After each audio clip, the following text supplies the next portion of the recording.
Сәлеметсіздер ме студенттер, бүгінгі сабағымызды бастайық.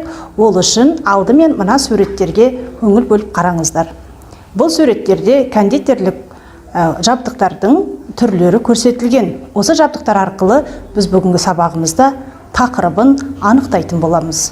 Яғни бүгінгі сабағымыздың тақырыбы ақуызды қайнатылған кремдер. Сабағымыздың мақсаты студенттерге кондитерлік өнімдерді безендіру үшін қолданылатын ақуызды қайнатылған кремдер туралы мәліметтер беріп, дайындау технологиясын түсіндіру. Көрсетілетін нәтижелер: ақуызды қайнатылған кремдерді біледі, крем дайындауға қажетті шикізаттардың өңделуі мен дайындау технологиясын түсінеді, крем дайындау үшін қолданылатын шикізаттарды қолдану әдіс тәсілдерін, технологиясын күнделікті өмірмен байланыстыра қолданады. Бағалау критерийлері болып табылады: крем дайындау үшін қажетті азық-түліктерді дұрыс таңдай біледі.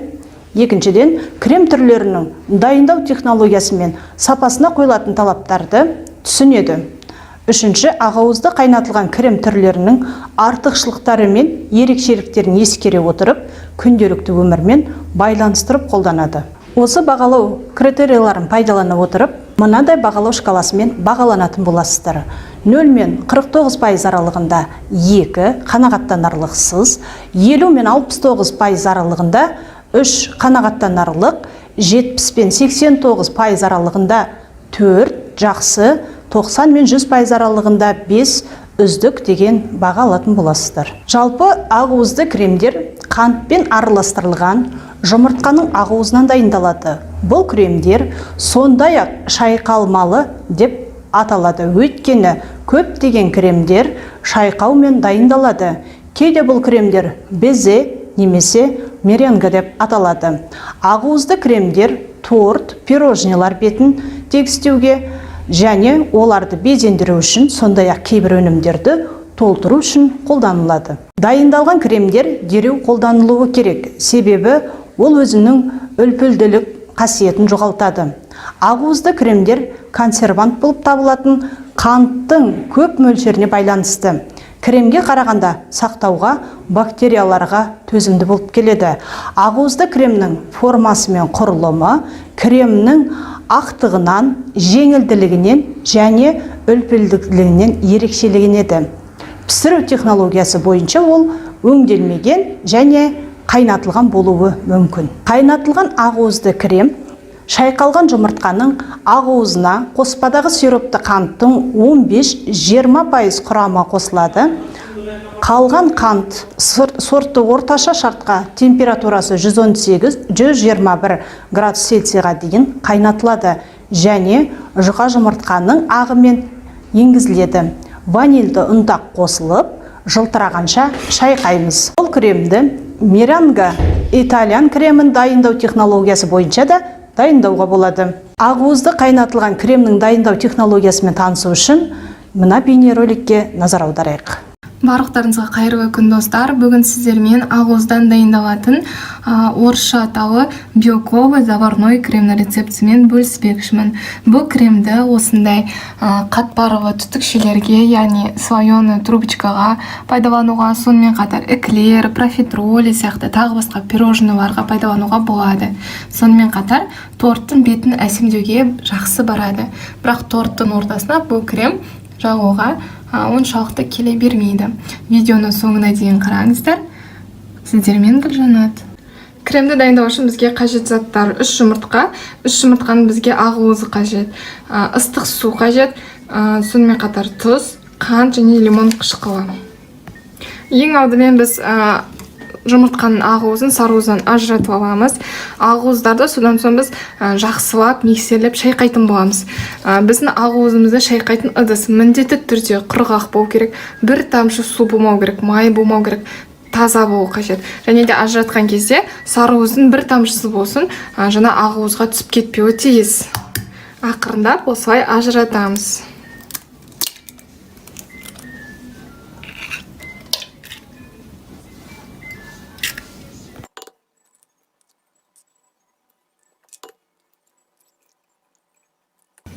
Белковый кремді дайындаған кезде негізі таразымен барлығын өлшеген дұрыс. Мысалға, біздің ақуыздарымыздың жаңағы өлшемі 90 граммдай болу керек. 90-95 граммдай болу керек. Қазір біз өлшеп көреміз. Міне, дәл-ме-дәл 90 граммдай, 91 грамм шығып тұр. Міне, енді осыны мен қазір шайқайтын боламын. Және де біз сиробымызды дайындап қойымыз керек. Сиропты дайындау үшін бізге ыстық су керек. Ыстық су 50 грамм болу қажет. Міне 50 граммға біз қант саламыз. Қант 180 грамм болу тиіс. Содан соң біз осы сиробымызды қазір отқа қойып қайнатамыз. Міне содан соң осындай жай отқа қоямыз да, әрдайым араластырып тұрып, жаңағы қайнағанын күтеміз. Бірақ қайнай бастаған кезде араластырып қажет емес. Шамамен қайнауына 5 минуттай өтеді. Қайнағаннан кейін тағы да 5 минут қайнатамыз. Осылай араластырып тұру қажет. Біздің қантымыздың барлығы еруі керек. Міне қантымыз еріп жатыр.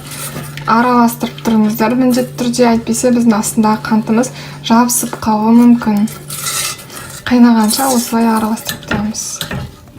Міне қараңыздар, біздің сиробымыз қайнай бастады. Енді қайнай бастаған кезде көп араластырудың қажеті жоқ. Бір рет араластырып қойсаңыздар, сол жеткілікті. Өйткені біздің барлық қантымыз еріді. Енді араластырып қажет емес. Егер араластыратын болсаңыздар, онда біздің қантымыз жаңағы қатып қалуы мүмкін. Енді осылай шамамен 5 минуттай қайнатамыз. Ал біздің сиробымыз қайнап жатқанша, біз ақуыздарды шайқап, қатты шайқап, пена болғанға шейін миксерлеп қоямыз. Ол үшін біздің ақуызымызды осындай ыдысқа салдық. Құрғақ болу керек деп айттым, таза болу керек. Ешқандай да су, май болмауы тиіс. Сонымен қатар біздің шайқайтын миксеріміздің венчиктері де тап-таза құп-құрғақ болу керек. Сонда кәдімгідей көтеріліп, формасын ұстайтындай пена болып, жаңағы миксерленетін болады. Біздің ақуыздарға біз тұз саламыз. Мен әдейі осындай ыдыста алдым. Осындай ұзынша келген ыдыста, жаңағы жалпақ емес ыдыста миксерлейтін болсаңыздар, ақуыздар өте жақсы миксерленеді. Миксердің ең жай скоросынан бастап, жайлап көбейтіп миксерлейміз.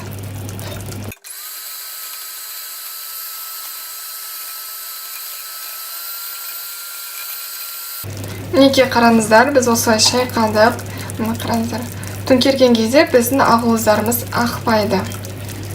Ал мына жақта біздің сиробымыз қайнап жатыр. Мен айттым, арасында 1-2 рет араластырып қойсаңыздар, жеткілікті. 5 минуттай қайнатамыз. Содан соң тағы да араластырып, біздің сиробымызды құямыз. Біздің сиробымыздың дайын болғанын білу үшін, қараңыздар, осылай алып, мына стақанға мен салқын су құйдым. Кәдімгідей салқын су.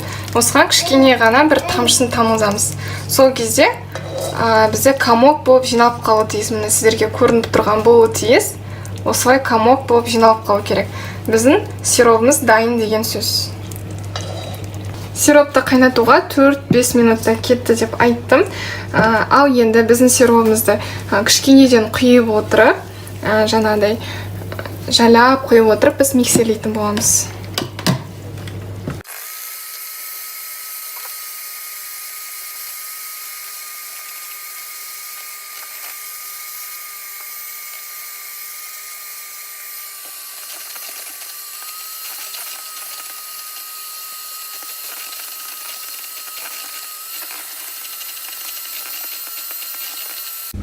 Содан соң лимон қышқылын қосып, тағы да миксерлейміз.